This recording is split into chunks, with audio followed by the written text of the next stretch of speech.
بسم اللہ الرحمن الرحیم۔ السلام علیکم ناظرین، فدا عادل آپ کی خدمت میں حاضر ہیں۔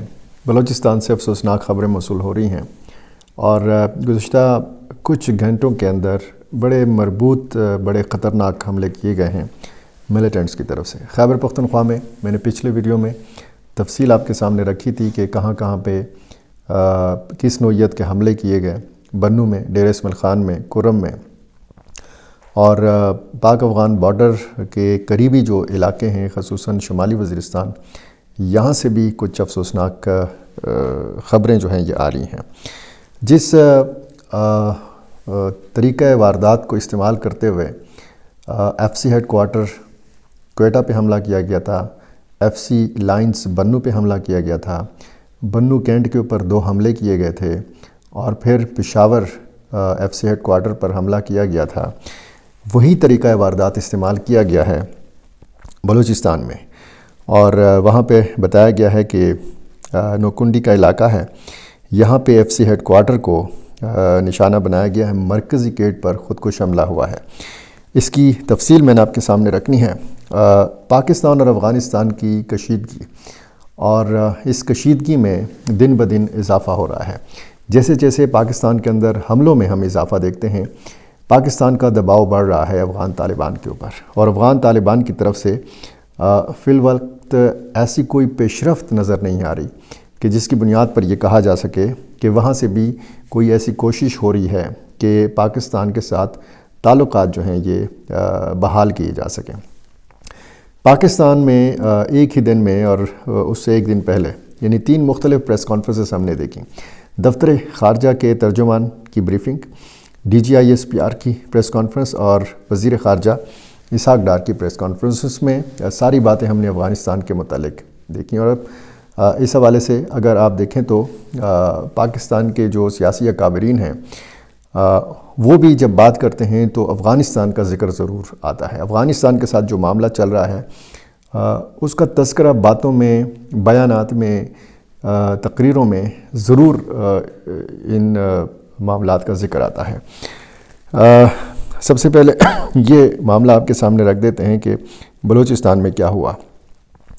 تفتان کا علاقہ سیکیورٹی فورسز نے بتایا جاتا ہے کہ دہشت گردوں کا بڑا حملہ ناکام بنا دیا۔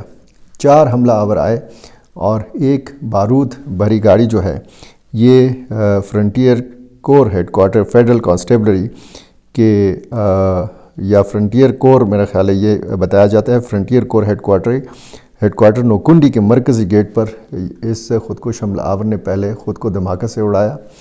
اور مقصد یہی ہوتا ہے کہ جس طرح سے ہم دیکھتے ہیں کہ پہلے اس طرح کی وارداتوں میں کہ مرکزی دروازہ اڑایا جائے، یہاں پہ افراتفری پھیلائی جائے، اور پھر مزید جو خودکش حملہ آور کے ساتھی ہیں، ظاہر ہے کہ وہ بھی خودکش ہی ہوتے ہیں، تو وہ اندر داخل ہوں اور وہ حملہ کریں اور مزید جانی نقصان کریں اور لوگوں کو وہاں پہ یرغمال بنائیں، مقابلہ کریں۔ ایک طویل مقابلہ کرنے کی ان کی پلاننگ ہوتی ہے۔ فوری طور پر یہ کوشش کرتے ہیں کہ نشانہ نہ بنے، کیونکہ جتنا مقابلہ طویل ہوتا ہے اتنا ہی ظاہر ہے کہ پھر ٹیرر پھیلتا ہے، دہشت پھیلتی ہے۔ وانا کیڈٹ کالج جنوبی وزیرستان کا جب ہم نے حملہ دیکھا تو وہ مقابلہ دوسرے دن تک چلا گیا تھا، کیونکہ مرکزی دروازے پہ تو بارود بھری گاڑی ٹکرائی گئی تھی، لیکن جو حملہ آور تھے وہ اندر داخل ہو گئے تھے۔ 500 یا اس سے زیادہ لگ بھگ جو سٹوڈنٹس اور اساتذہ تھے یہ کیڈٹ کالج کے اندر موجود تھے، ہاسٹلز اور رہائشی علاقہ بھی، لیکن ایڈمنسٹریشن بلاک جو تھا وہاں پہ جو مزید حملہ آور تھے یا خودکش حملہ آور کے جو ساتھی تھے ان کو وہاں پہ محصور کر لیا گیا تھا۔ اور اسی وجہ سے کہ چونکہ بہت بڑی تعداد میں سٹوڈنٹس وہاں پہ موجود تھے تو مقابلہ بڑا طویل ہو گیا تھا، اور اگلے دن پھر ہمیں بتایا گیا کہ وہ جو مزید حملہ آور تھے ان کو مار دیا گیا۔ پھر جس طریقے سے ریسکیو کیا گیا سٹوڈنٹس کو اور اساتذہ کو، تو وہ مناظر بھی آپ نے دیکھے۔ یہ جو نوکنڈی کا واقعہ ہوا ہے بلوچستان کا، اس میں بھی یہی طریقہ واردات استعمال کیا گیا۔ اس میں 3 مزید جو حملہ آور تھے وہ اندر گئے۔ فوری response force, quick response force, اس نے موقع پر پہنچ کے کارروائی کی اور تینوں جو حملہ آور تھے جو اندر داخل ہونے کی کوشش کر رہے تھے ان کو ہلاک کر دیا، اور اس میں ایک جو فورسز کی طرف سے بھی جانی نقصان کی اطلاع جو ہے یہ موصول ہو رہی ہے۔ اس وقت جب میں آپ سے بات کر رہا ہوں اس علاقے میں سرچ آپریشن جاری ہے، اور مقامی لوگ کہتے ہیں کہ وقفے سے دھماکوں یا فائرنگ کی آوازیں بھی آ رہی ہیں۔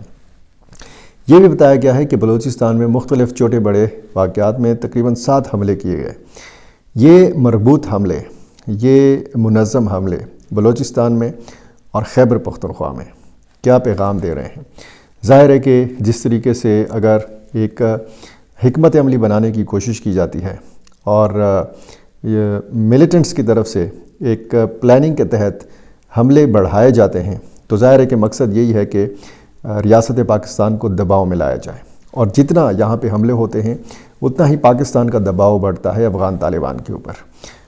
لیکن اس وقت جو پاکستان اور افغانستان کی کشیدہ صورتحال ہم دیکھتے ہیں، اس میں وہ دوست ممالک جو اپنا کردار ادا کرنا چاہتے ہیں وہ بھی حیران پریشان ہیں کہ ہم بات کہاں سے شروع کریں، کیونکہ بات بیچ میں رک گئی ہے، مذاکرات بیچ میں نامکمل رہ گئے ہیں۔ دوحہ مذاکرات، پھر استنبول کے مذاکرات ہم نے دیکھے، اور اس کے بعد پھر ہم نے روس کی کوششیں دیکھیں، ایران کی کوششیں جاری ہیں، بیک ڈور ڈپلومیسی بھی ساتھ ساتھ چل رہی ہے۔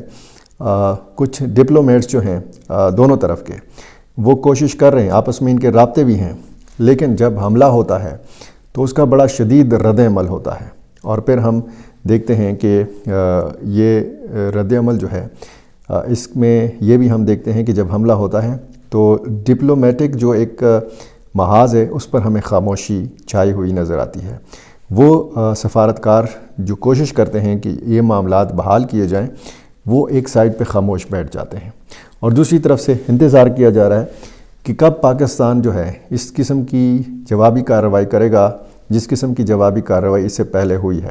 مختلف آپشنز کا پاکستان نے استعمال کیا ہے۔ یہاں پہ کہہ رہے ہیں کہ پاکستان میں چونکہ ایک نوٹیفیکیشن کے حوالے سے انتظار کیا جا رہا ہے، یا یکسوئی پیدا کرنے کی کوشش کی جا رہی ہے، کچھ فورسز کے اندر بھی معاملات جو ہیں یہ باہر نکالنے کی کوشش کی جا رہی ہے۔ خیبر پختونخوا اور وفاقی حکومت کے آپس کے جو تعلقات کی نوعیت ہے اس سے بھی آپ اچھی طرح واقف ہیں۔ اب یہاں پہ گورنر راج کی باتیں کی جا رہی ہیں خیبر پختونخوا کے اندر، کچھ نام بھی جو ہیں وہ زیر گردش ہیں، لوگوں کی اپنی اپنی خواہشات کے مطابق بھی کچھ نام ہیں۔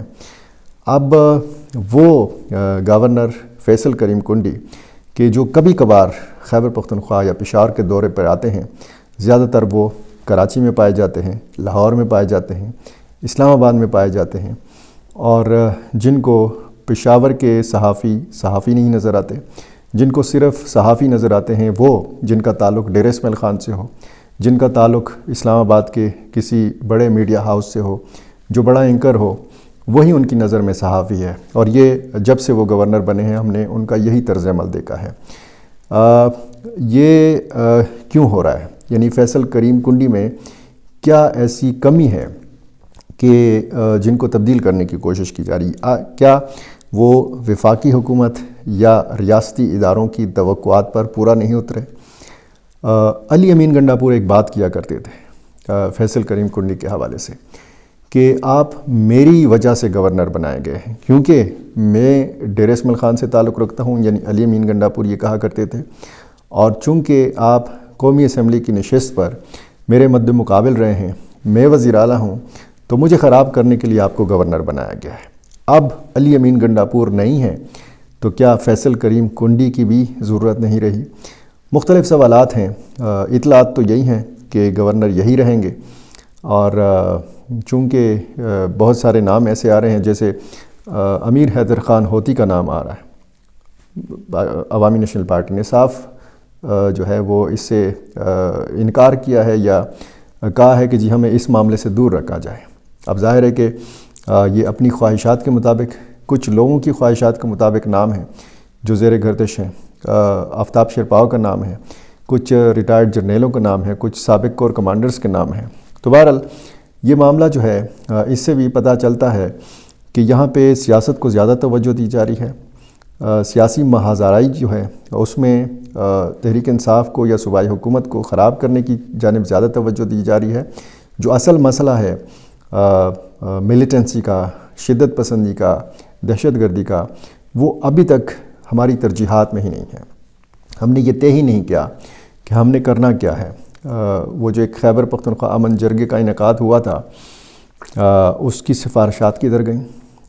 وہ جو مطالبات یا تجاویز سامنے رکھی گئی تھیں، وہ معاملہ کدھر گیا؟ اب صوبائی حکومت کا زیادہ زور جو ہے وہ NFC کے حوالے سے بھی ہے۔ جو اگلا اجلاس ہے اس میں وزیر اعلیٰ خیبر پختونخوا سہیل آفریدی نے شرکت کرنے کے حوالے سے بھی اعلان کیا ہے کہ وہ اس میں شریک ہوں گے، اور باقی بھی بہت سارے معاملات، اڈیالہ جیل کے سامنے احتجاج، پھر ثوابی میں احتجاج، بہت سارے اعلانات انہوں نے کیے ہیں۔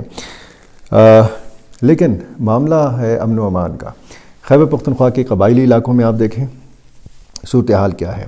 صوبے کو حق بھی ملنا چاہیے، NFC وارڈ میں جو اس صوبے کا حق بنتا ہے وہ بھی اس کو ضرور ملنا چاہیے، لیکن جو معاملات ساتھ ساتھ چل رہے ہیں اس میں بھی ہمیں یہ دیکھنا ہے کہ صورتحال جو ہے وہ کس طرف جاری ہے۔ اب اگر صوبائی حکومت اور وفاقی حکومت ایک پیج کے اوپر نہیں ہے تو ظاہر ہے کہ بیچ میں یہ جو خلیج ہے اس کا فائدہ ملیٹنٹس ہی اٹھائیں گے، اور جس طریقے سے ہم پاکستان اور افغانستان کے معاملات کے حوالے سے بات کرتے ہیں، اگر دونوں ملکوں کے تعلقات کشیدہ اور بیچ میں خلیج ہے تو اس کا فائدہ ظاہر ہے کہ ہندوستان اٹھائے گا۔